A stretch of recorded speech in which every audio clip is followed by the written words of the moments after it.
What I want to talk about today is the types of betrayal that can happen in a relationship, the impacts that it has on the relationship, specifically how it damages the relationship, the most common mistakes that are made in the healing process that make it more difficult to rebuild trust following some kind of betrayal.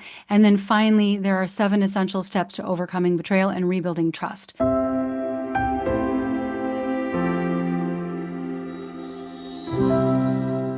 So like I said, betrayal comes in many forms, and the most obvious one is physical infidelity that when we think of betrayal, right? Engaging in a romantic or a sexual relationship outside of a committed partnership. That's pretty self-explanatory.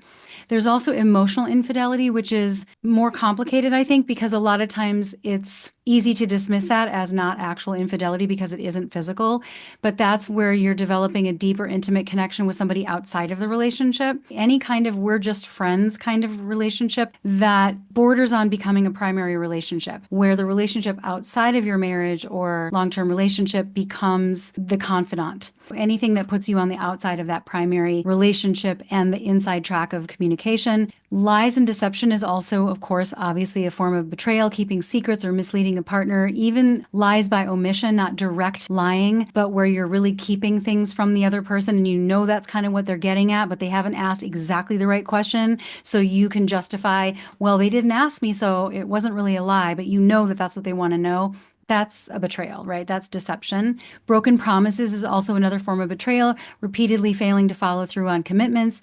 And of course, that leads to a breakdown in that sense of reliability and being able to count on your partner. And that's death by 1,000 cuts. It could be just the smallest thing. It's not even a big deal, but over time, that's going to be a problem. The process of making an agreement and not following through on it, which to some degree is going to happen in every relationship. But if that happens a lot and it becomes a chronic pattern, then it doesn't matter how small the thing was. You've now become untrustworthy in your spouse's eyes and you have some repair work to do.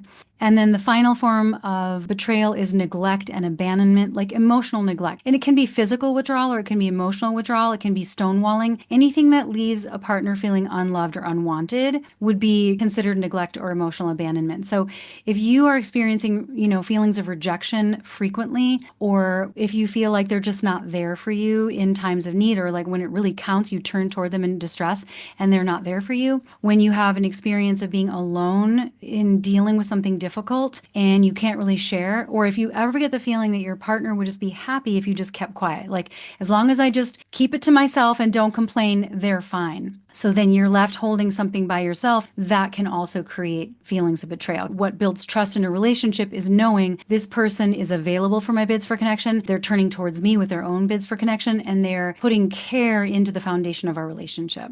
So the impact that this has, there's actually 5 things that I see that most often will crop up after betrayal in a relationship.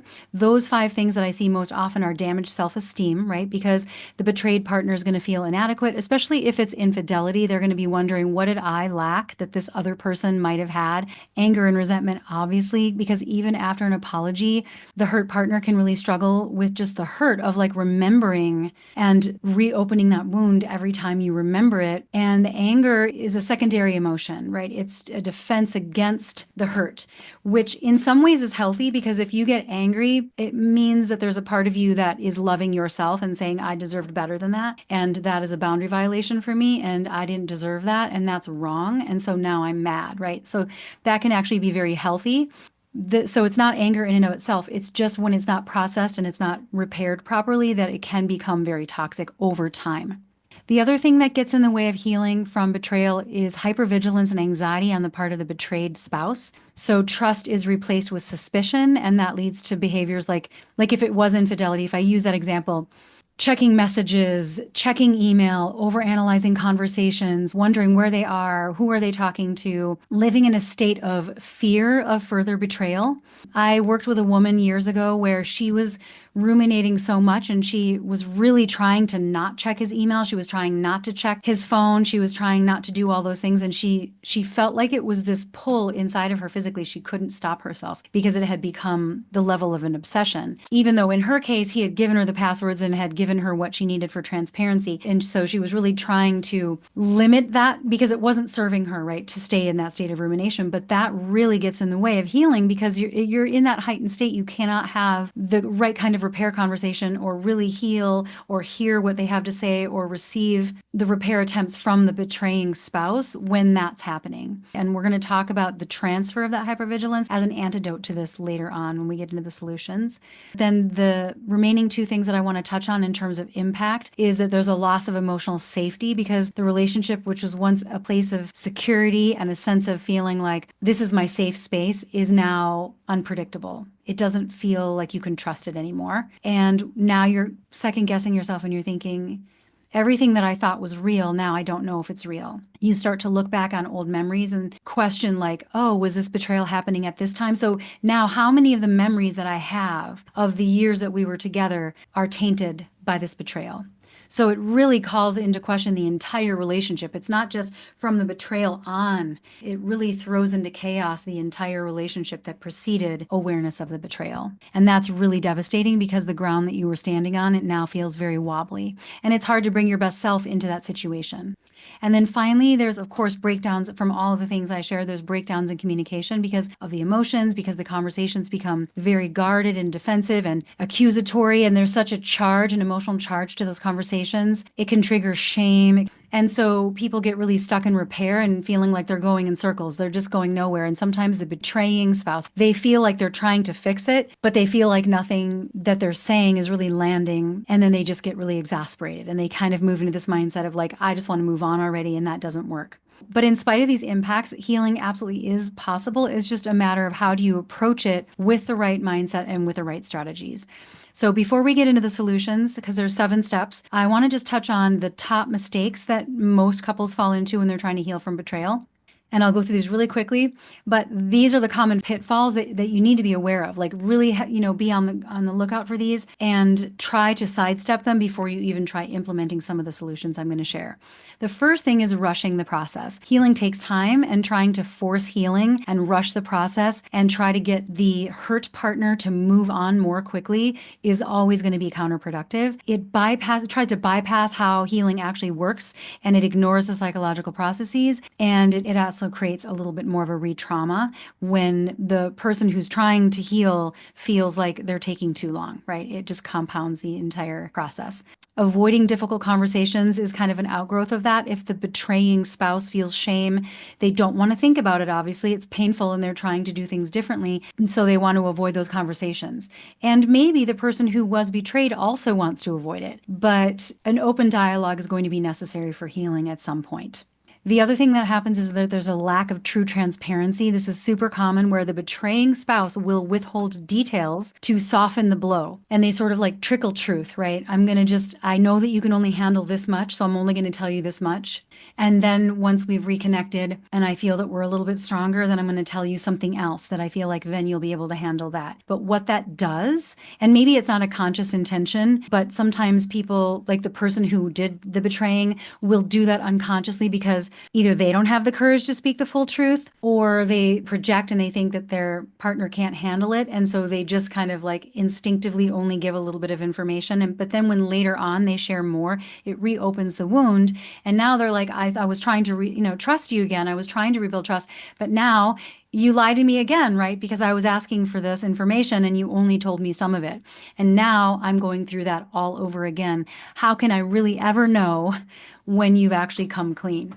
And then that's like this looming cloud that hangs over the relationship after that. And we'll talk about what constitutes appropriate truth in a minute, but you have to commit to full transparency and honesty before you can actually turn the page. The other issue that I see is that there's not a proper establishing of what the new boundaries are going to be. What are the new agreements or acceptable behaviors moving forward? Because if you don't have a clear understanding of what that's going to look like, what are the do's and don'ts, how are we going to do things going forward so that I can rebuild trust, those old patterns, there's always a fear that those will repeat. There has to be something that appears different that I can see is actually happening, and it's very clear, and we're executing on what we talked about. That is the biggest thing you have to do.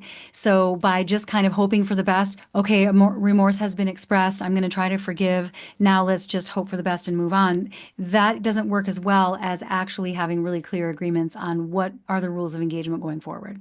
And also, in terms of establishing these new boundaries and rules, one of the things that comes up is like, in order for me to rebuild trust, I need access to your email and your password so that I know that I can check at any time. And that's something that you're willing to give me as part of rebuilding trust. So if I start to feel suspicious and I check and I see everything's fine, that allows me to lean into trusting you again. Because at a certain point, the healing spouse will have to trust again, but that's going to help them to be able to do that. And where I see the most fights after betrayal is that one spouse is saying, I don't want to give you that transparency. I don't want to agree to the thing that you need that will help you rebuild. And that's the gridlock that I see most people stay stuck in. That has to be resolved. If you stay in that for years, you might as well break up because you'll never be able to get over that hump. You have to come to some kind of agreement. The next thing is holding on to punishment. So, like I said before, anger is natural. Using it as a weapon, though, through criticism and control and passive aggressive behavior across time. If there's no call to, like, yes, my anger is justified, but I'm going to communicate that in more constructive ways. If that doesn't happen, the betraying spouse ends up feeling really battered and feeling like, you know what, there's already too much damage that's been done. I'll never be able to dig my way out of this. It's just too late. There's no coming back from this. I was working with a couple once where the betrayal was 20 years ago, and the betrayed spouse was still punishing the betraying spouse. And there wasn't any betrayal since then. The betraying spouse had owned it, expressed sincere remorse, had done all the things, had changed the way they lived, had changed the way they communicated. The betrayed spouse had forgiven, but literally was still bringing it up 20 years later when there wasn't anything happening still that even would remind them of that. So that's where it becomes really dysfunctional. At a certain point, if you're holding on to that as punishment, you're never going to get to the other side, and it's super destructive to both of you. And then finally, I think the biggest mistake I see is expecting trust to return automatically, thinking that one conversation is enough, not being patient, especially on behalf of the betraying spouse. But even the betrayed spouse puts a lot of pressure on themselves to just get over it really quickly because they want to, they really want to. But it takes time, and trust has to be earned or re-earned through consistent, reliable actions over time. I mean, it's true in general before there's been a betrayal that trust has to be earned, but especially after betrayal. You cannot expect implicit trust after there's been betrayal. That's absolutely not possible. So I think that a lot of couples will like overlook or not realize that you have to do things differently for a long period of time before you can go back to a place where that trust is going to be implied again, where you don't have to actively earn it anymore, right? That's the meaning of trust, is that once you have it, you don't have to keep earning it, because the meaning of trust is that you're not having to be hypervigilant or make anything happen. It just is, right? You don't need proof of it. So keeping that in mind is really important, is that just not expecting them to get over it. And especially if you're the betraying spouse, unless you're willing to do something to help them, that's just not fair to them. And it also just doesn't work. And because healing is not about just forgetting, and it's not just about forgiving, it's really about processing. It's about understanding what led to it, what did it mean, and deciding how to move forward in a way that will restore the emotional security, and what has to be different, and why can I trust that it will never happen again. Being able to see that is what's going to allow that to happen.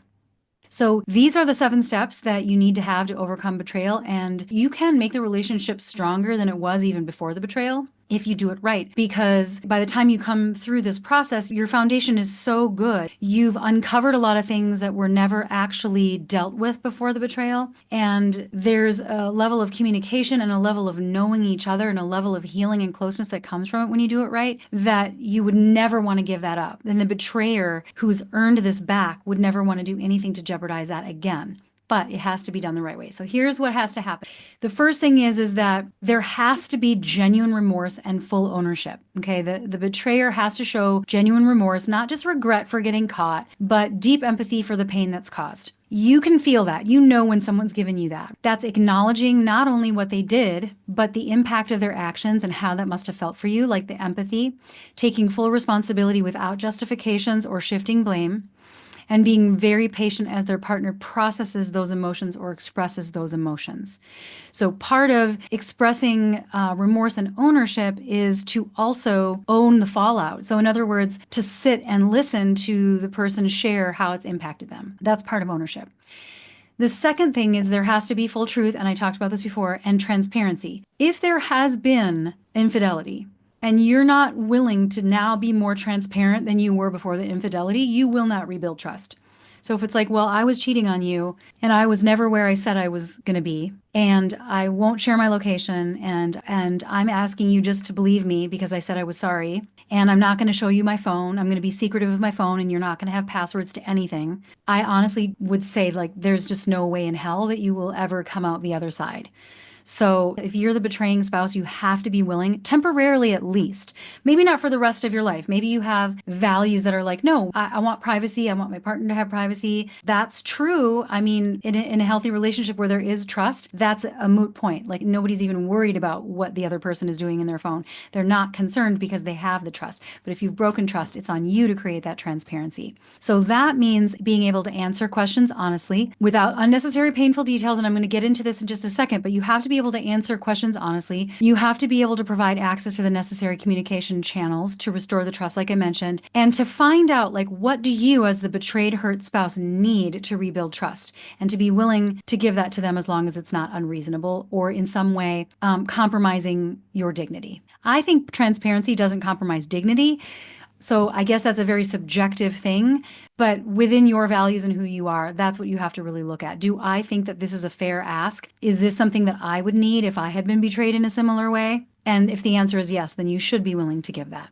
There is a caveat, and Esther Perel makes this distinction between two types of questions that you need answers to. There are investigative questions and there are existential questions. The investigative questions, they focus on the details of the affair, like what happened, how many times, tell me the whole story, how many times did you meet up, and wanting all of the details so I can picture it in my head. That's only going to haunt you, and it's not constructive, right? Existential questions, on the other hand, those are deeper questions trying to understand the meaning of it and the relational implications of the affair. Like, what was the nature of this relationship? How did this fit into the identity of the betraying spouse?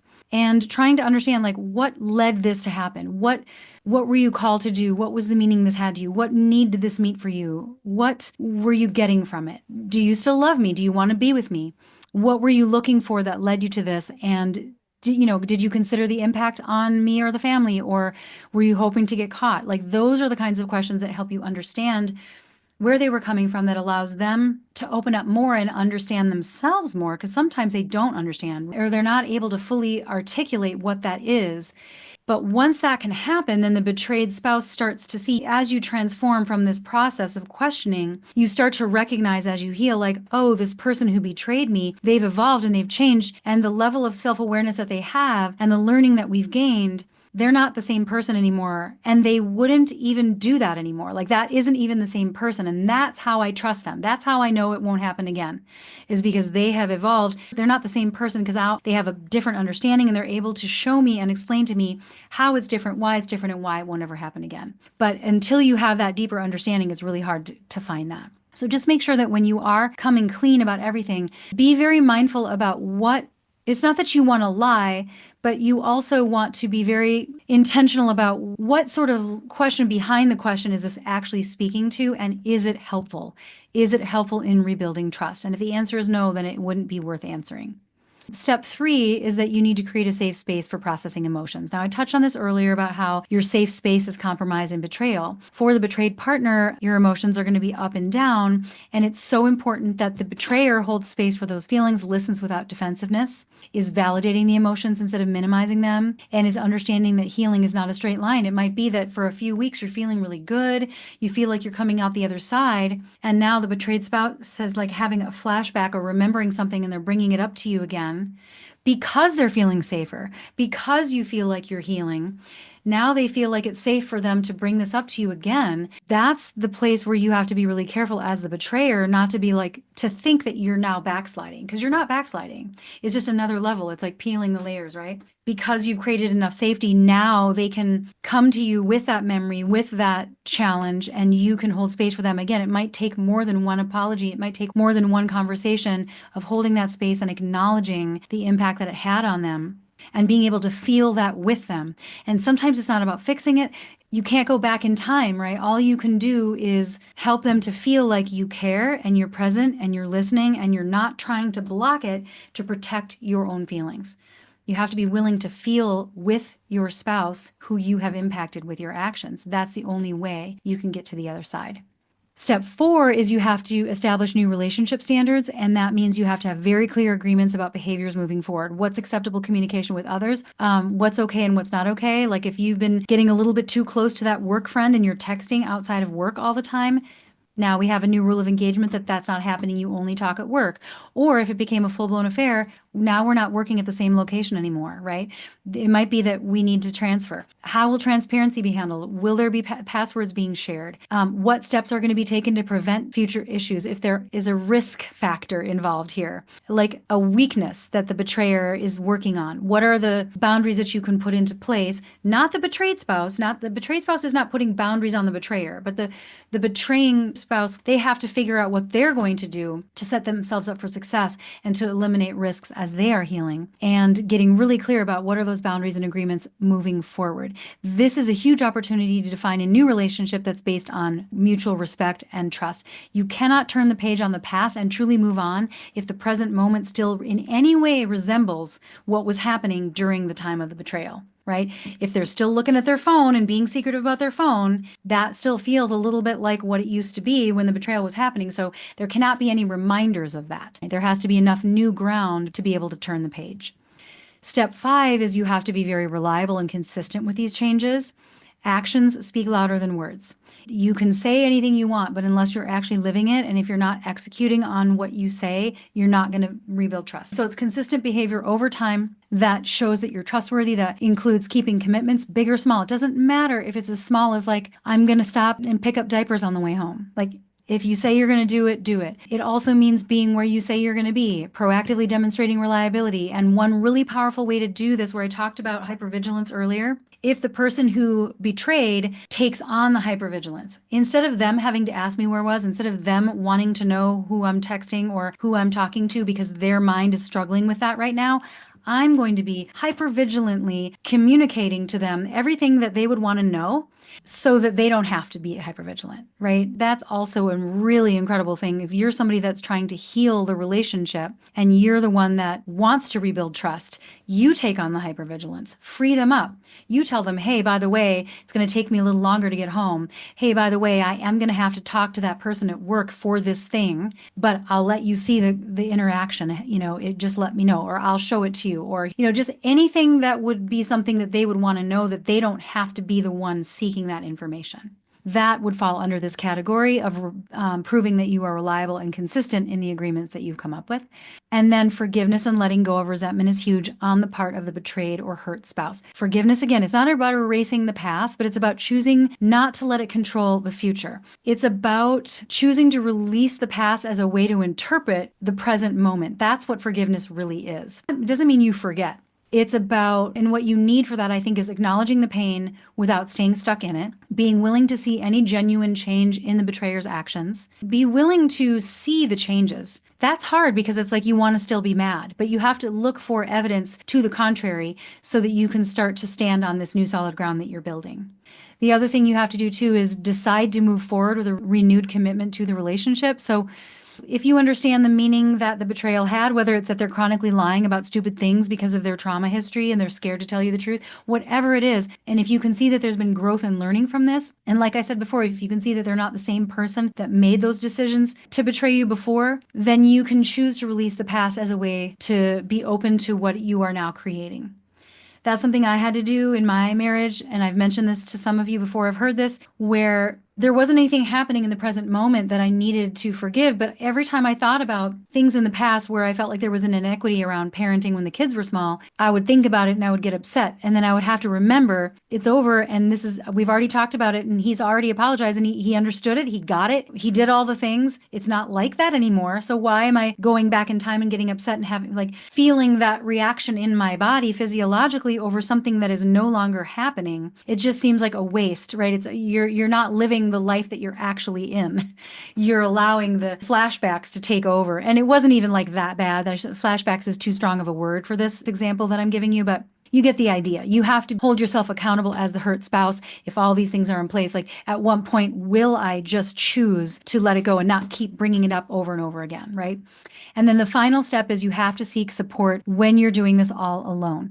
If your spouse doesn't want to help you with it, or if you're really struggling with it, or if you feel really alone, because I think a lot of times people don't share with their friends or their family because they either want to protect their partner from judgment or themselves from judgment, or protect themselves from really strong emotional reactions from well-meaning family and friends. That's actually not helpful. They have to carry it alone. And they're very isolated. And this is not something that is easy to do when you're isolated. So look for therapy, look for support groups, seek out coaching to find a safe community where you're not having to go to the people that are not neutral or that cannot see it in a neutral way. Healing takes a lot of work, and I think you have to recognize that it's something that deserves a high level of care, and you don't have to be in it by yourself. And ideally, your partner, the betraying spouse, for whatever the betrayal was, is going to want to be in the trenches with you, rebuilding that trust. So that's the basic outline of the steps you need to take. They're not always exactly in that order, and it's not a completely linear process, but if you can have all of those things, you absolutely can heal. So that's really what I want to hit home. And I think the takeaway for today is that betrayal is very devastating and it's damaging in all the ways that we talked about, but it doesn't have to mean the end of the relationship. If you have real remorse with true patience, commitment, actual true healing and transformation, trust can be rebuilt. And in many cases, and I've seen this a lot, where couples, they will say, you know what, I would not wish this upon my worst enemy, but now that we've come out the other side, we are closer than we were before. I trust them even more. I know them more. I know exactly where they're at. I have my finger on the pulse of where they're at because of the transparency. And because of the closeness that we have from going through this healing process, it is a foundation that you didn't even have before the infidelity. So it is possible. If you're struggling with betrayal, just remember that it is a process. It's not a singular event. It's not something you can necessarily put a timeline on. So just take it one step at a time, communicate really openly, and focus on what the new story has to be. What do you need for it to be healthy and to look like what is going to allow you to move forward and feel really good about it? That's it for today. If you like my content, please take a second and either like this video or subscribe to my channel, or both. That will help us reach the people that really need to hear this stuff.